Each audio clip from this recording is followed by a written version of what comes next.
Recording by James Pantololo. Polaris by H.P. Lovecraft. Into the north window of my chamber glows the pole star with uncanny light. All through the long hellish hours of blackness it shines there, and in the autumn of the year, when the winds from the north curse and whine, and the red-leaved trees of the swamp mutter things to one another in the small hours of the morning under the horned waning moon, I sit by the easement and watch that star.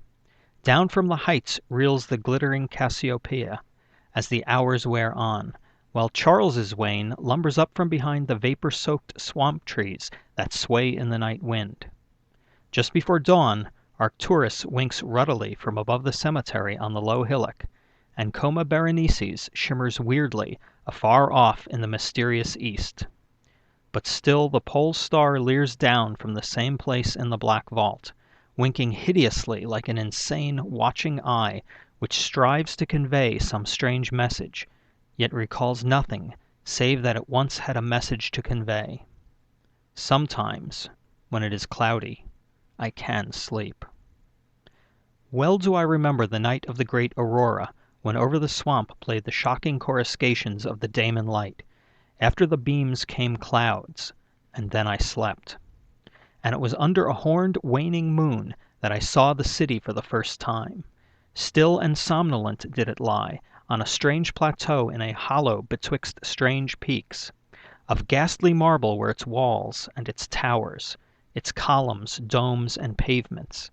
In the marble streets were marble pillars, the upper parts of which were carven into the images of grave, bearded men. The air was warm and stirred not, and overhead, scarce 10 degrees from the zenith, glowed that watching pole star. Long did I gaze on the city, but the day came not.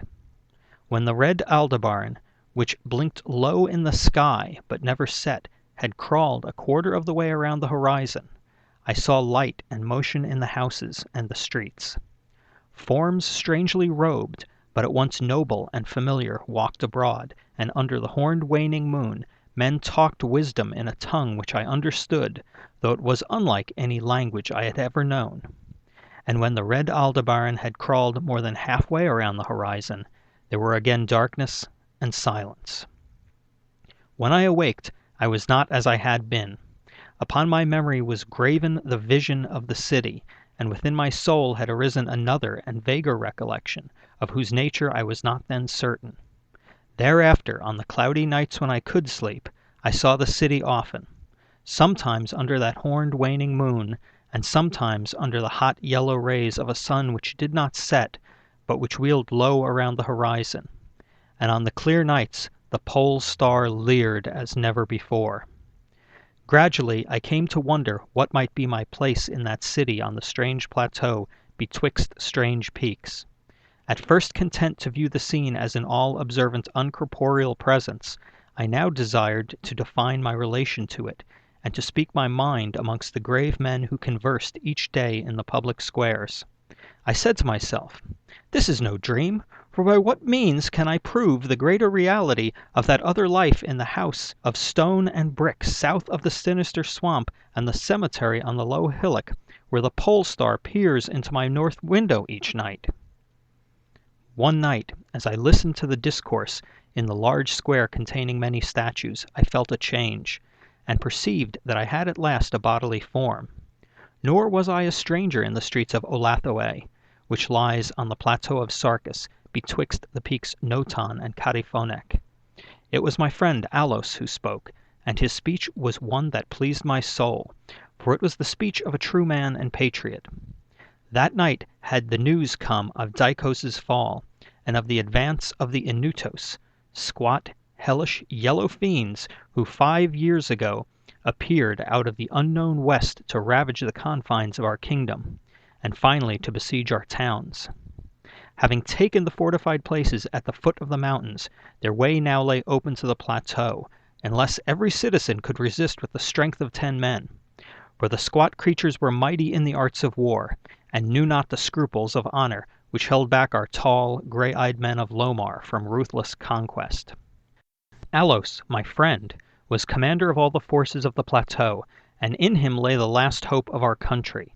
On this occasion he spoke of the perils to be faced, and exhorted the men of Olathaway, bravest of the Lomarians, to sustain the traditions of their ancestors, who, when forced to move southward from Zubna before the advance of the great ice sheet, even as our descendants must some day flee from the land of Lomar, valiantly and victoriously swept aside the hairy, long-armed cannibal Gnupkes that stood in their way.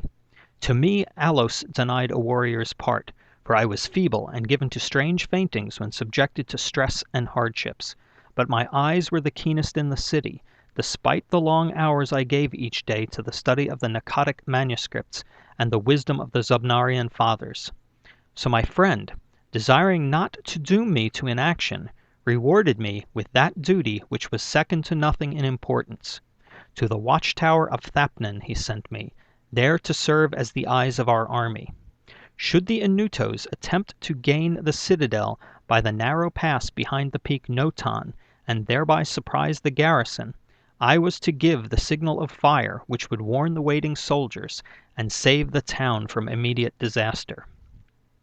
Alone I mounted the tower, for every man of stout body was needed in the passes below. My brain was sore dazed with excitement and fatigue, for I had not slept in many days, yet my purpose was firm, for I loved my native land of Lomar and the marble city of Olathaway that lies betwixt the peaks of Notan and Catifonek. But as I stood in the tower's topmost chamber, I beheld the horned waning moon, red and sinister, quivering through the vapors that hovered over the distant valley of Banoff. And through an opening in the roof glittered the pale pole star, fluttering as if alive, and leering like a fiend and tempter. Methought its spirit whispered evil counsel, soothing me to traitorous somnolence with a damnable rhythmical promise which it repeated over and over. Slumber, watcher, till the spheres 26,000 years have revolved, and I return to the spot where now I burn.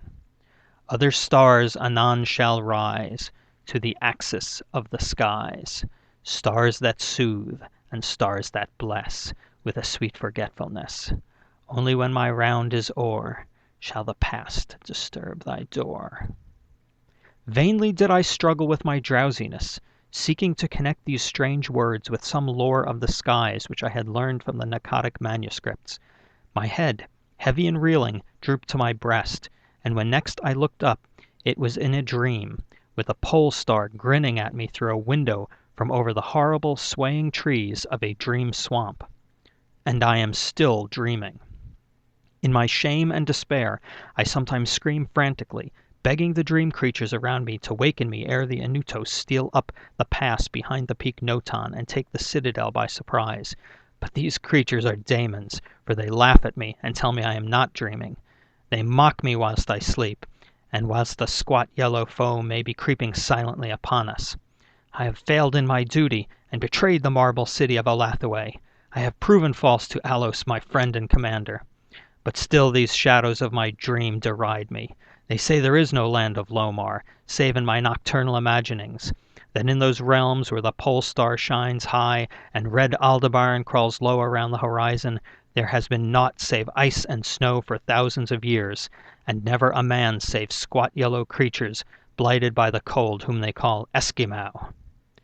And as I writhe in my guilty agony, frantic to save the city whose peril every moment grows, and vainly striving to shake off this unnatural dream of a house of stone and brick south of a sinister swamp and on a cemetery on a low hillock, the pole star, even and monstrous, leers down from the black vault, winking hideously like an insane watching eye which strives to convey some strange message, yet recalls nothing save that it once had a message to convey.